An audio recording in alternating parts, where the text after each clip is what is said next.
OTF Jam didn't just get accused of snitching on Lil Durk on the internet. He walked into federal court, took the witness stand under oath, admitted his own role in the killing of Quando Rondo's cousin, and then pointed directly at Lil Durk. But before everybody runs with the headlines, there's an important question. Did Jam actually provide evidence connecting Durk to the murder-for-hire plot? Or is the government relying on the word of a confessed killer hoping to reduce his own sentence? Let's break down what was actually said in court, what Lil Durk's defense claims happened, and what is still nothing more than internet rumor. This is StreetToastTV. Disclaimer. Everything discussed in this video comes from federal allegations, courtroom reporting, and statements made during an ongoing trial. Lil Durk, whose real name is Durk Banks, has pleaded not guilty. He is presumed innocent unless proven guilty beyond a reasonable doubt. Let's back up. This case goes back to August 19, 2022. Federal prosecutors say a group of men traveled from Chicago to California and spent hours tracking rapper Quando Rondo around Los Angeles. When Quando's vehicle stopped at a gas station near the Beverly Center, 3 masked gunmen allegedly opened fire. Quando survived, but his 24-year-old cousin, Saviay'a Lul Pab Robinson, was shot and killed. Prosecutors claim Quando was targeted in revenge for the November 2020 death of King Von. Von was killed outside an Atlanta nightclub after getting into a fight with Quando. Timothy Lul Tim Leaks, who was part of Quando's entourage, shot Von during that confrontation. The federal government alleges that Durk later placed a bounty on Quando and used OTF-related money and resources to finance the California attack. Durk's lawyers say that story is false. They claim Durk's former assistant, Kavon Vonnie Grant, organized the operation because Grant was extremely close to King Von and personally wanted revenge. So, who is OTF Jam? Kacey Hester, better known as OTF Jam, was a longtime Durk associate. During his testimony, Jam said he had been part of the Black Disciples since childhood, and described himself as having the role of a shooter.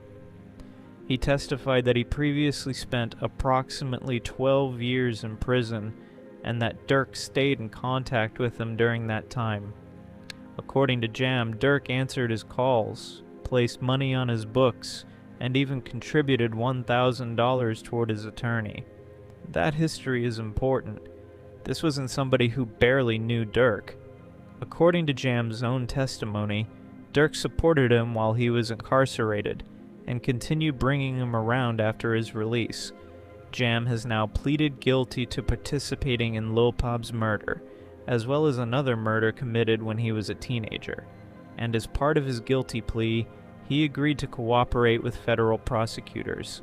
So in street terminology, yes, Jam is testifying against Durk. Legally, he is a cooperating witness. Here's what Jam said about Durk. While sitting on the witness stand, Jam identified several people who he claimed were involved in Robinson's death. The first person he reportedly pointed toward was Lil Durk. Jam testified that on August 18, 2022, he received a call from a person known as Booney. According to Jam, Booney told him, "We need you," and referred to someone called Blood. Jam told the jury that Blood was a nickname for Durk. Jam and another man then flew to San Diego. After landing, they reportedly went to a Hooters and waited for DeAndre D.D. Wilson. Jam testified that while he was on FaceTime with Booney, he learned about the plan to kill Quando Rondo.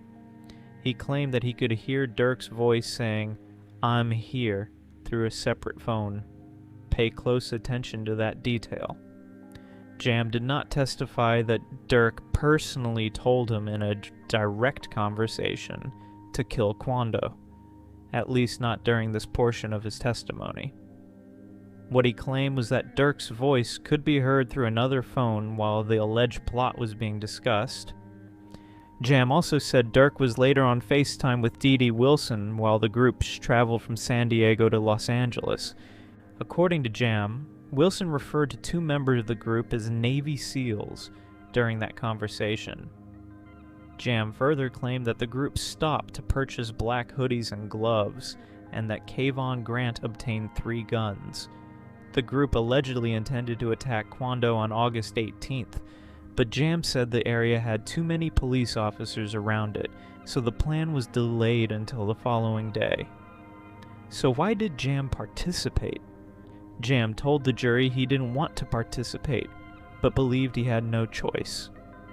His explanation was that attempting to stop a killing in Chicago could lead to the person interfering becoming a target themselves. But that explanation is guaranteed to receive serious scrutiny. Jam admitted he had a violent history. He admitted participating in this killing. And because he pleaded guilty and is cooperating with prosecutors, Durk's lawyers will argue that Jam has an enormous reason to tell the government, whatever helps him receive a lighter sentence. That doesn't automatically make his testimony false, but it also doesn't mean the jury must believe everything he says.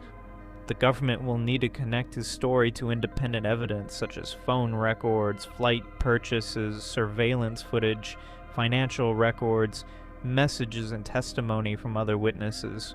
So, what's Durk's defense? Durk's defense says he had nothing to do with the attack. His attorneys claim Kayvon OTF Vonnie Grant was the real organizer.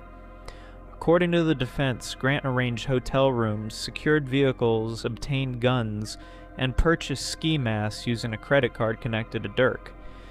The defense argues Grant had access to Durk's money because he worked as Durk's assistant, not because Durk ordered a murder. Durk's lawyers have also emphasized what they say is missing from the government's case: no documented payment to the alleged shooters, no clear promise of payment, and, according to the defense, no direct order from Durk in telling anyone to kill Quando Rondo.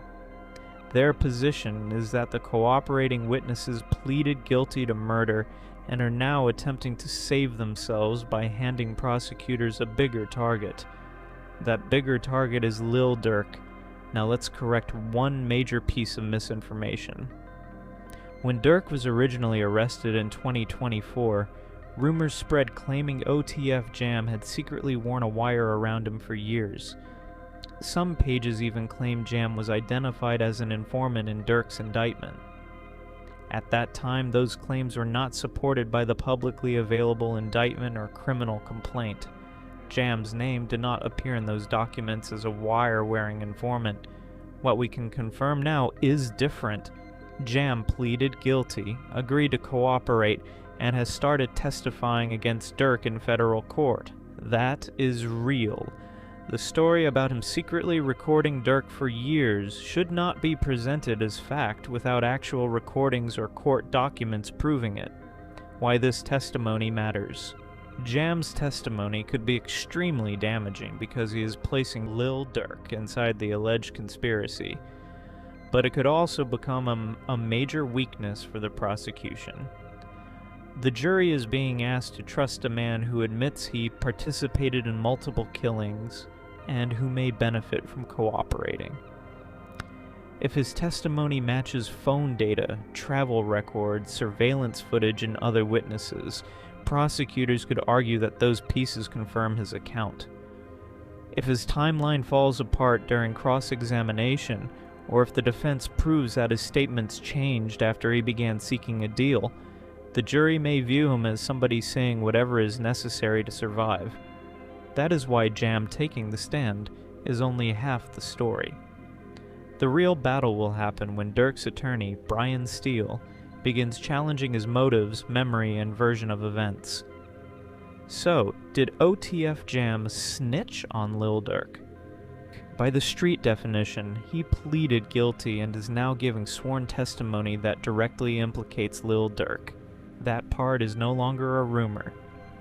But whether Jam is telling the complete truth, and whether prosecutors can prove Durk ordered this attack beyond a reasonable doubt, will be decided by the evidence and ultimately by the jury. Durk has pleaded not guilty, and the trial is still ongoing. Do you believe Jam's testimony? Or do you think the government gave a confessed killer a reason to blame the biggest name in the case? Let me know in the comments. Subscribe to StreetToastTV for factual updates as the Lil Durk trial continues, without turning rumors into evidence.